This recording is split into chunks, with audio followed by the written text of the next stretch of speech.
안녕하세요, 수험생 여러분. 이번 시간에는 소설에 대해서 살펴보도록 하겠습니다.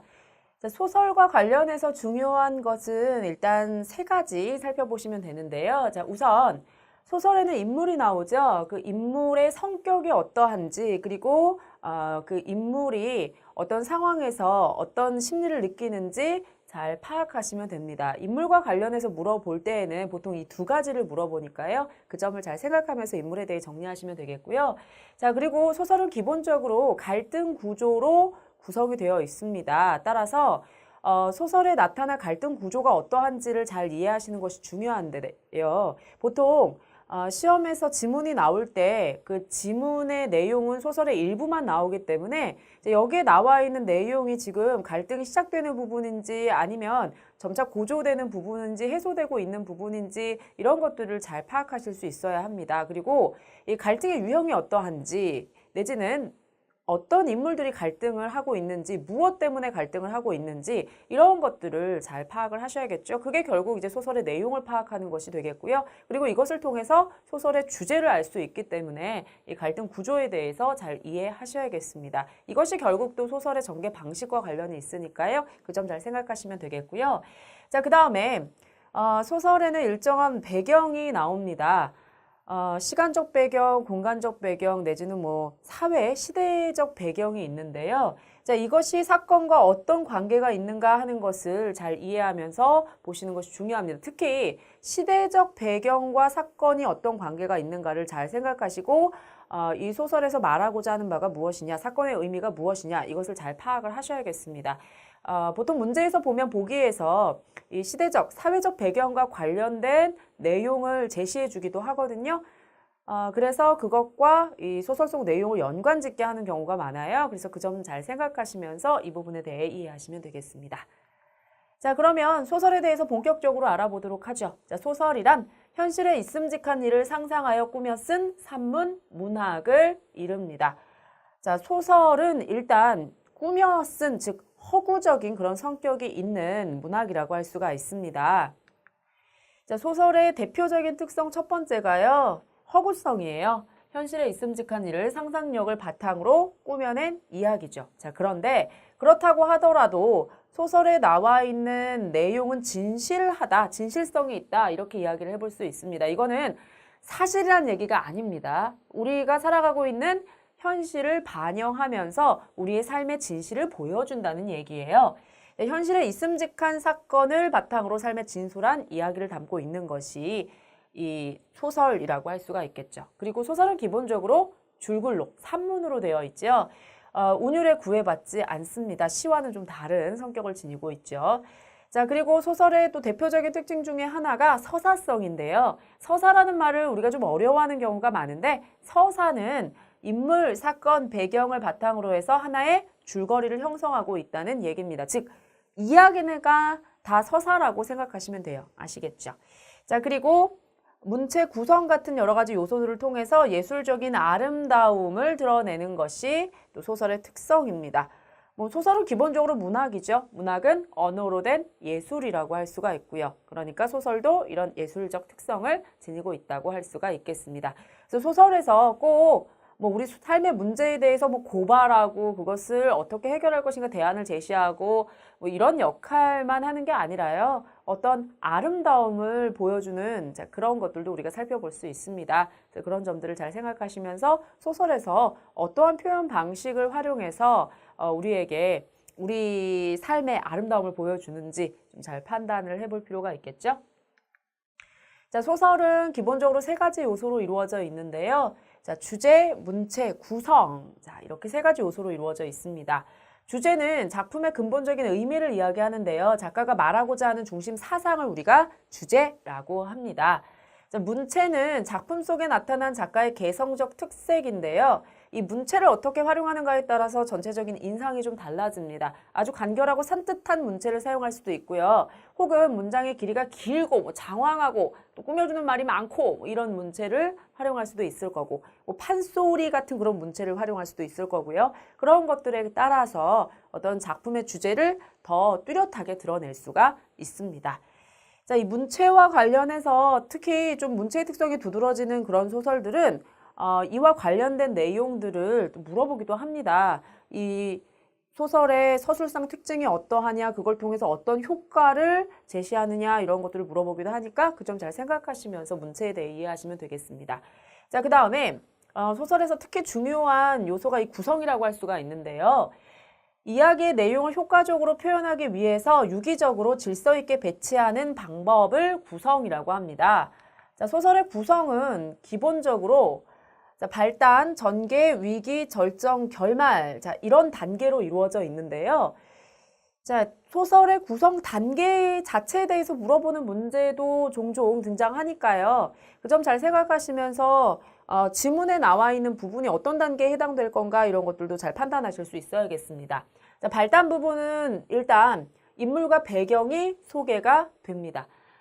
이 소설에 어떤 인물들이 나오는지, 중심 인물이 누구인지, 그리고 이 소설에서 어떤 배경을 바탕으로 이야기가 전개되어 나가는지 이러한 기본적인 정보가 발단 부분에 제시되어 있는 것을 볼 수가 있죠.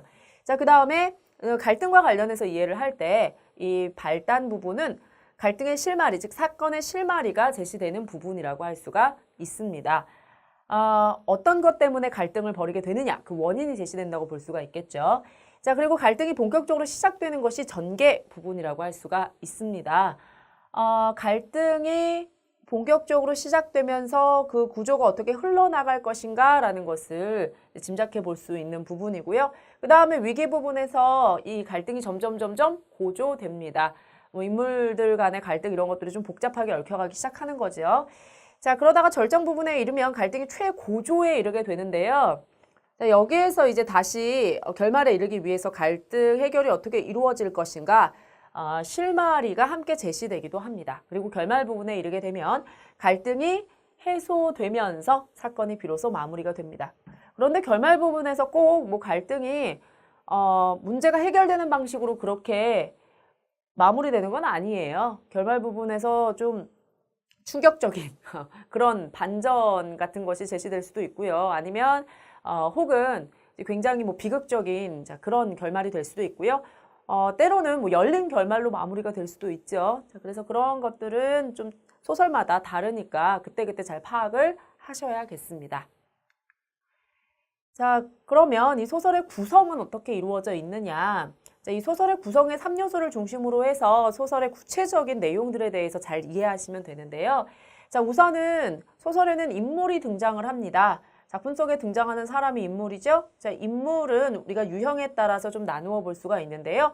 자, 우선 사건을 이끌어가는 주요 인물을 중심 인물이라고 합니다. 보통 주인공을 우리가 중심 인물이라고 하는 거죠. 그리고 사건의 진행을 돕는 부수적인 인물이 주변 인물이 되겠죠.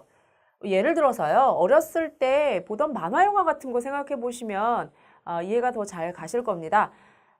만화 영화 같은 경우에도 어떤 이야기 구조를 지니고 있으니까, 즉 서사성을 지니고 있으니까 소설과 구조가 비슷하다고 볼 수 있을 텐데요.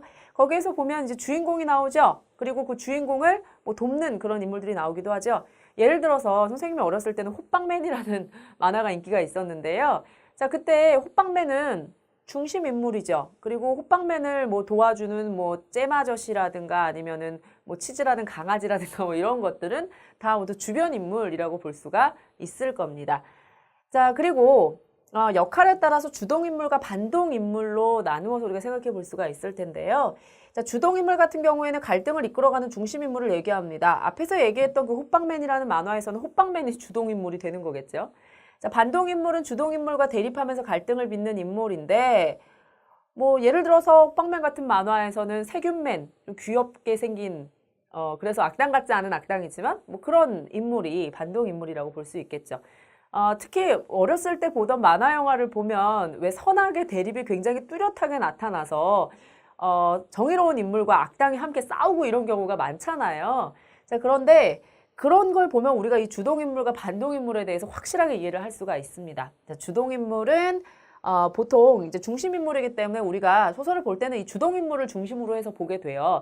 물론 소설이라는 것은 우리가 살아가는 삶의 모습을 다루고 있기 때문에 우리 삶에서 사실 어떤 사람이 무조건 선한 인물이고 어떤 사람이 무조건 악한 인물일 수가 없다 보니 소설 속에서도 좀 그런 것들의 경계가 모호한 경우가 많거든요. 그럼에도 불구하고 우리가 보통은 이 주동인물의 그 편을 들면서 좀 소설을 보게 되는 경우가 많죠. 그래서 이 갈등을 통해서 우리가 또 소설의 어떤 구조, 내용을 잘 이해할 수가 있고요. 자, 그리고 또 어떤 집단을 대표하는가에 따라서 전형적 인물 내지는 개성적 인물 이런 식으로 나누어서 이야기할 수 있습니다. 특정 집단이나 계층을 대표하는 인물을 전형적 인물이라고 하는데요.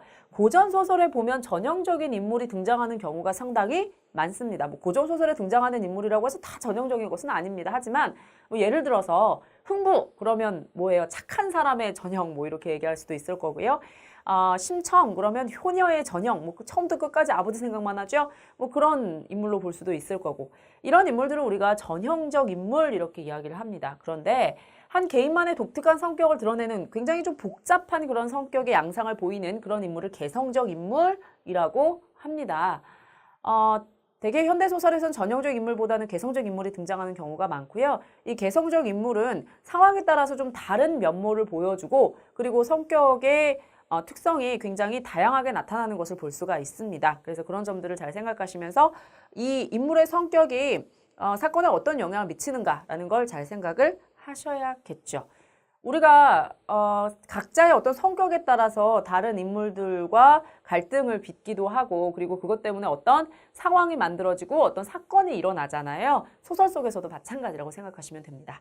자, 그 다음에 성격 변화가 이루어지느냐 그렇지 않느냐에 따라서 우리가 인물을 또 나누어 볼 수가 있는데요. 사건이 진행되는 동안 성격이 처음부터 끝까지 쭉 유지된다. 그러면 평면적 인물이라고 합니다. 아까 이야기했던 심청 보세요. 어때요? 처음부터 끝까지 변하지 않죠. 처음부터 끝까지 효녀죠. 이럴 때 우리가 평면적 인물이라고 이야기를 하는 겁니다. 흥부도 마찬가지죠. 자기가 억울하게 형에게 쫓겨나서 어렵게 살 때도 끝까지 형에 대한 어떤 우애를 지키고요. 그리고 자기가 부자가 되고 형이 망했을 때도 형을 보담아 줍니다. 자, 이런 걸 봤을 때 인물의 성격이 그대로 유지가 되죠. 그런 걸 우리가 평면적 인물이라고 해요. 근데 입체적 인물 같은 경우에는 사건 전개에 따라 성격이 변하는 건데요. 사람이 평소에 뭐 어떤 모습이 주로 나타났다고 하더라도 큰 사건이 닥치면 평소에 자기의 모습과 좀 다른 모습으로 달라지기도 하거든요. 자, 그러한 것들을 소설 속에서도 많이 보여줍니다. 이 입체적 인물 같은 경우에는 사건의 전개와 밀접한 연관을 맺고 있기 때문에 입체적 인물의 성격 변화를 파악하게 되면 사건이 어떤 식으로 전개되고 있는가를 우리가 잘 알 수가 있어요. 그렇기 때문에 이 입체적 인물이 나오면 사건 전개와 관련지어서 잘 이해할 필요가 있습니다. 자, 그리고 소설 속에서 인물을 제시하는 방법은 보통 두 가지입니다. 하나는 서술자가 인물의 성격이나 심리를 직접 설명하는 직접 제시의 방법이 있습니다. 예를 들어서 얘는 아주 순해, 뭐 얘는 좀 욕심이 많아, 뭐 이런 식으로 성격을 직접 제시를 해준다거나 내지는 얘는 지금 슬퍼, 얘는 지금 신나서 펄쩍펄쩍 뛰고 있어. 자, 이런 식으로 뭐 심리 같은 것들을 직접 설명해 줄 수도 있죠. 자, 그 다음에 간접적으로 제시하는 방법은 인물의 행동이나 대화, 외양 묘사 이런 것들을 통해서 인물이 어떤 성격을 지니고 있는지 어떤 심리를 보이는지 짐작하게 해주는 겁니다. 사실 우리가 사람의 성격 어떻게 알아요? 그 사람이 내 성격은 이래 이렇게 말해서 아는 경우도 물론 있을 수는 있겠지만 그런 경우는 좀 드물죠. 그 사람이 하는 말이나 행동이나 이런 것들을 잘 보면 이 사람이 이런 상황에서 이렇게 말하고 행동하는 걸 보니까 이런 성격이겠구나. 이 사람은 신중하구나. 이 사람은 좀 성격이 급하구나. 뭐 이런 것들을 알 수가 있습니다. 예를 들어서 어떤 사람이 밥을 막 급히 먹다 캑캑거리고 입천장을 대고 뭐 그런다고 해보세요. 뭐 물론 이 사람이 배가 많이 고파서 그런가 보다 할 수도 있겠지만 이 사람이 평소에 그런 일들을 자주 한다 그러면 성격이 급하구나라는 것을 알 수가 있죠. 자, 어떤 사람이 그 외나무 다리를 건너요. 그런데 지금은 비가 오는 상황입니다. 자, 그러면 사람들이 보통 이제 다리를 빨리 건너고 싶어 하죠. 하지만 이 외나무 다리는 막 뛰고 하면 다리가 흔들릴 수도 있고 그러다가 빠질 수도 있거든요, 물에. 자, 그래서 비가 오는데도 불구하고 그 다리를 조심조심 천천히 건넙니다. 그러면 이 사람은 성격이 조심성이 많고 신중하구나라는 걸 알 수가 있잖아요. 뭐 그런 것들을 잘 생각을 해보는 거죠. 그리고 사실 왜 간혹 보면 사람이 얼굴하고 성격하고 좀 다르다. 뭐 이런 경우도 있을 수는 있습니다. 그런데 소설 속에서 외양을 묘사하는 거는요. 그 사람의 성격을 보여주기 위해서 이런 외양을 묘사하는 경우가 많습니다.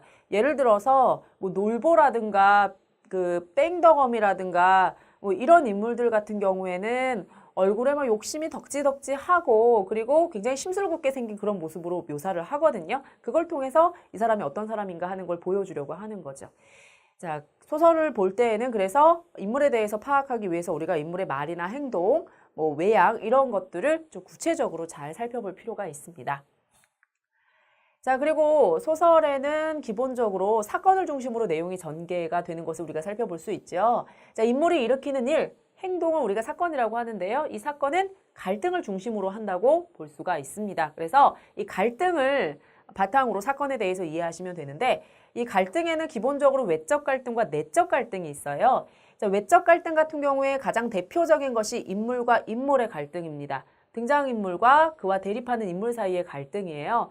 이거는 사실 가장 뚜렷하게 갈등을 알 수가 있죠. 인물 사이의 성격이 안 맞아, 가치관이 달라, 혹은 어떤 사건에 대한 태도가 달라 이런 것들 때문에 이제 갈등을 벌이는 거죠. 자, 그 다음에 인물과 사회의 갈등도 우리가 자주 볼 수 있는 유형 중에 하나인데요. 특히 어떤 구체적인 사회적 배경을 다루고 있는 소설에서 이런 양상을 우리가 많이 볼 수 있습니다. 어떤 시대의 사회적 문제 이런 것들을 다루고 있는 소설에서 우리가 특히 이런 갈등의 유형을 살펴볼 수가 있죠. 인물이 있고요. 그 인물이 어떤 그 시대의 윤리나 혹은 제도 혹은 사회적 상황 이런 것들 때문에 갈등을 할 때 우리가 인물과 사회의 갈등을 살펴볼 수 있습니다. 예를 들어서 뭐 일제강점기에 자, 억압된 어떤 그런 상황에서 인물이 어떻게 행동하느냐 뭐 이런 것들을 다룬다면 이 인물과 사회의 갈등이 나타난다고 볼 수 있겠죠. 뭐 이런 경우로 한번 생각을 해볼까요? 어떤 인물이요. 일제강점기에 그 일제가 우리나라에 대해서 강압적인 그 정치를 하는 것이 부당하다고 생각을 합니다. 그에 대해서 저항을 하려고 해요. 뭐 우리말을 못 쓰게 하고 우리 문화를 말살하려고 하고 이런 것들에 대해서 저항하는 뭐 사람의 모습을 보여준다라고 한다면 이런 게 이제 인물과 사회의 갈등이라고 볼 수 있을 겁니다. 아니면 어떤 여성이 여자라는 이유로 차별을 당해요. 그래서 그것에 맞서서 어떤 자신의 권리를 되찾으려고 합니다. 자, 그러면 그런 것도 어떤 인물과 사회의 그 갈등 양상을 보여주려고 하는 것이라고 볼 수 있겠죠. 자, 그리고 인물이 운명 때문에 갈등을 겪는 경우도 있어요. 개인의 삶이 인간의 힘으로는 어찌할 수 없는 운명에 의해 좌우되는 데서 오는 갈등. 자, 이것이 인물과 운명의 갈등이다.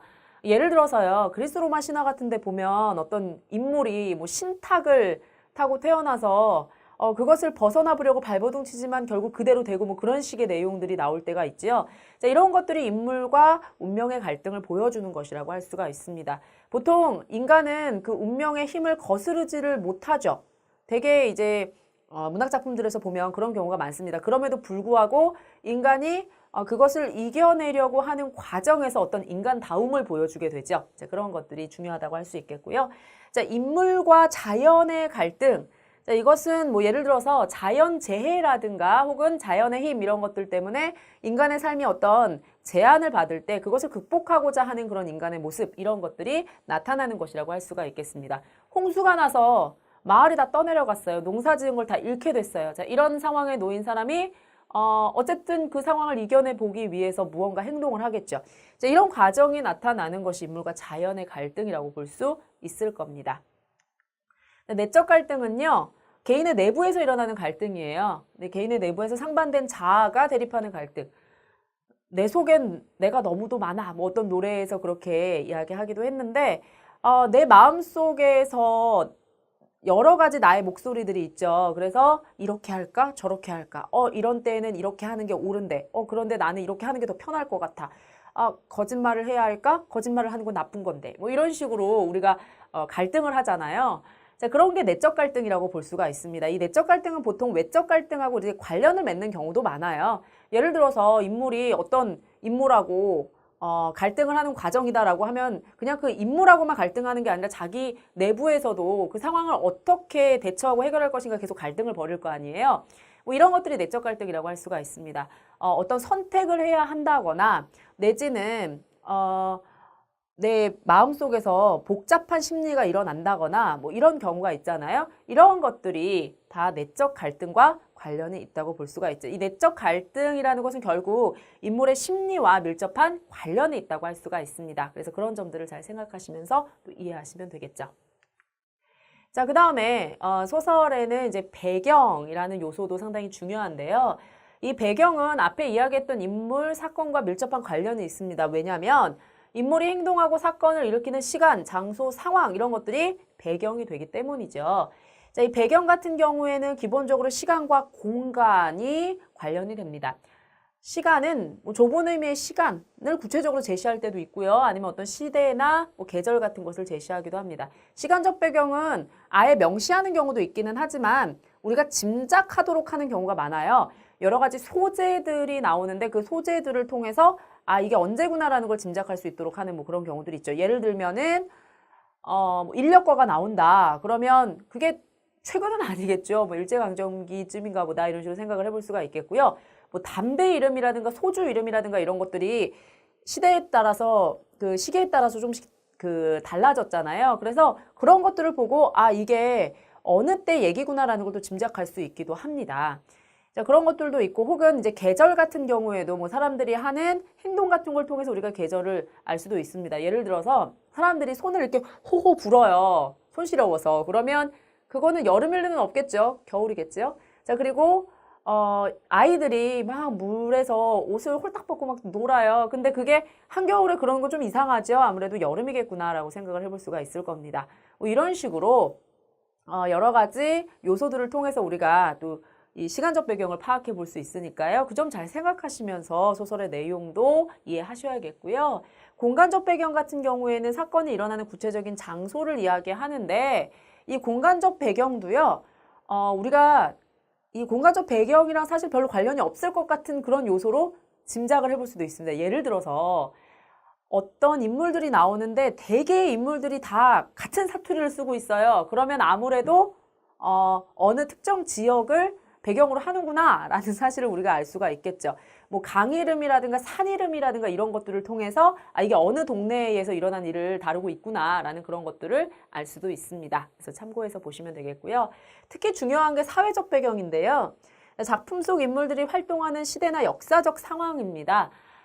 시대 역사적 상황에 인물들이 어떻게 대처하는가에 따라서 작품의 주제를 보여주는 경우가 상당히 많아서 이 사회적 배경에 대해서는 잘 파악하셔야 됩니다. 이 사회적 배경이 중요한 소설 같은 경우에는 보기에서 이 배경에 대한 설명을 제시하는 경우가 많아요. 그래서 이 점을 좀 참고해서 문제를 푸시면 되겠고요. 사회적 배경이 중요한 소설은 사실 사회적 배경에 대해서 이해를 해야 그 소설의 주제를 알 수가 있습니다. 우리가 뭐 작가들을 지식인이라고 이야기하는 경우가 많은데 지식인이라는 사람들은 기본적으로 어떤 뭐 지식, 소양, 교양 뭐 이것을 갖추고 있다는 게 바탕이 될 것이고 그 지식인들은 결국 사회에 일정한 역할을 했을 때 지식인으로서의 어떤 그 지위 혹은 뭐 지식인으로서의 의무 뭐 이런 것들이 인정이 될 수가 있거든요. 자, 그런데 그런 점에서 봤을 때 이제 문학을 하는 사람들도 어떤 사회에 대해서 통찰력을 가지고 그것을 잘 바라보고 문제를 파악하고 그걸 작품을 통해서 보여주고 그 문제를 또 어떻게 우리가 해결할 것인가 혹은 그 문제에 대한 태도를 어떻게 할 것인가 이런 것들을 보여준단 말이에요. 그러니까 우리가 소설 또 앞에서 배웠던 시 뭐 이런 것들을 보면 사회적 배경이 중요한 경우가 상당히 많습니다. 그래서 그런 점들을 잘 생각하시면서 이해해 주시면 되겠죠. 자, 그리고 소설에서 또 중요한 게 시점입니다. 시점에 관해서 물어보는 경우가 상당히 많고요. 뭐 서술자의 특성에 대해서 물어보거나 뭐 시점에 대해서 물어보거나 서술 방식에 대해서 물어보거나 다 이 시점과 관련이 있습니다. 소설의 서술자는 나인 경우가 있고 작가인 경우가 있어요. 이거는 이제 작품 내부에 서술자가 있다 이렇게 얘기를 하고요. 이거는 작품 외부에 서술자가 있다 이렇게 얘기를 하거든요. 자, 우선 나라는 인물이 나오는지 아닌지부터 보셔야 됩니다. 그런데 이 나가 주인공인 경우가 있고 아닌 경우가 있어서 그걸 좀 구별하면서 보셔야 돼요. 주인공 나가 자신의 이야기를 하는 걸 우리가 1인칭 주인공 시점이라고 하는데요. 자, 이때는 아무래도 내가 내 얘기를 하니까 주인공의 내면 세계를 표현하기에 효과적이라고 할 수가 있습니다. 자, 그 다음에 1인칭 관찰자 시점 같은 경우에는 나가 나오기는 한데 주인공이 아니에요. 나는 보조인물이고요. 주인공은 따로 있어요. 그래서 그 주인공을 관찰하면서 이야기하는 방식인데 나의 성격이나 역할에 따라서 주제를 전달하는 방식이 좀 달라질 수 있습니다. 예를 들어서 내가 어린아이인데 어른들의 세계에 대해서 이야기를 하는 거예요. 그러면 어른들의 세계에 대해서 좀 순수한 눈으로 관찰을 하게 되겠죠. 그래서 어른들의 문제를 더 잘 보여줄 수도 있고요. 아니면 어른들의 세계에 대해서 약간 이해하지 못한 상태에서 우리한테 이야기를 할 수도 있겠죠. 그러면 우리는 사건의 진상과 그 서술자가 전달하는 시각, 이것을 좀 비교하면서 그걸 통해서 작품의 의미를 좀 더 구체적으로 형상화할 수가 있는 겁니다. 자, 이런 방식이 1인칭 관찰자 시점이라고 볼 수가 있겠고요. 자, 서술자가 외부에 있는 경우, 자, 이 경우를 우리가 3인칭 시점 이렇게 얘기를 하는데요. 3인칭 혹은 작가 관찰자 시점은 작가가 관찰자 입장에 있는 거기 때문에 아무래도 좀 객관적으로 우리한테 내용을 전달을 해주게 됩니다. 사건 전개의 의미나 작가의 의도에 대해서 좀 더 폭넓게 상상해 볼 수 있는 여지가 있어요. 왜냐하면 작품에서 우리한테 주는 정보가 별로 없어요. 그렇기 때문에 그 맥락에 숨어있는 의미들을 우리가 파악하고 상상하면서 봐야 되는 거거든요. 자, 이와 달리 전지적 작가 시점 같은 경우에는요. 전지, 모든 걸 다 알고 있다 이거죠. 그걸 우리한테도 알려주는 거예요. 인물의 심리적 변화까지 아주 자세하게 우리한테 들려주는 겁니다. 그리고 여기 1인칭 주인공 시점 뭐 이런 데서는 자기의 생각이나 이런 것만 알잖아요. 근데 여기서는 여러 사람의 생각, 뭐 심리 이런 걸 다 알 수 있어요. 그래서 자, 이 방식은 아무래도 우리한테 가장 많은 정보를 준다고 할 수가 있겠고요. 그런 점에서 좀 상상의 여지는 줄어들 수는 있겠죠. 자, 그리고 이 전지적 작가 시점 같은 경우에는 뭐 여러 인물들의 심리나 이런 것들을 다 보여줄 수는 있지만 중심이 되는 인물을 계속 이제 그 인물 중심으로 이끌어 나가고 그리고 그 인물의 어떤 생각이나 심리 이런 것들만 중심으로 이야기하기도 합니다. 그래서 그 점은 참고해서 봐주시면 되겠고요. 이 전지적 작가 시점은 아무래도 서술자와 인물 간의 거리가 가깝고 또 서술자가 인물이나 사건에 대해서 직접 평가하는 그런 내용이 포함되어 있기도 합니다. 서술자의 개입 뭐 이런 것이 나타나거든요. 혹은 우리가 이제 사건에 대해서 인물에 대해서 서술자가 나서서 평가하는 걸 편집자적 논평이라고 해요. 이런 게 이제 판소리나 판소리계 소설 같은데 좀 많이 나타나는 그런 특징이기도 한데요. 자, 이런 서술자의 개입이 나왔을 때는 이것 자체가 좀 독특한 성격을 지니고 있는 거라서 그것의 특성에 대해서 물어보는 경우도 있습니다. 그래서 그 점은 좀 참고해서 봐주시면 되겠어요. 자, 여기까지 해서 소설에 대해서 다 살펴봤습니다. 자, 소설은 읽을 때는 재미있는데 문제를 풀면 좀 어려우시죠? 자, 소설이 어떤 요소로 구성되어 있는지 잘 이해하시고 또 지문을 잘 분석하실 수 있어야겠습니다.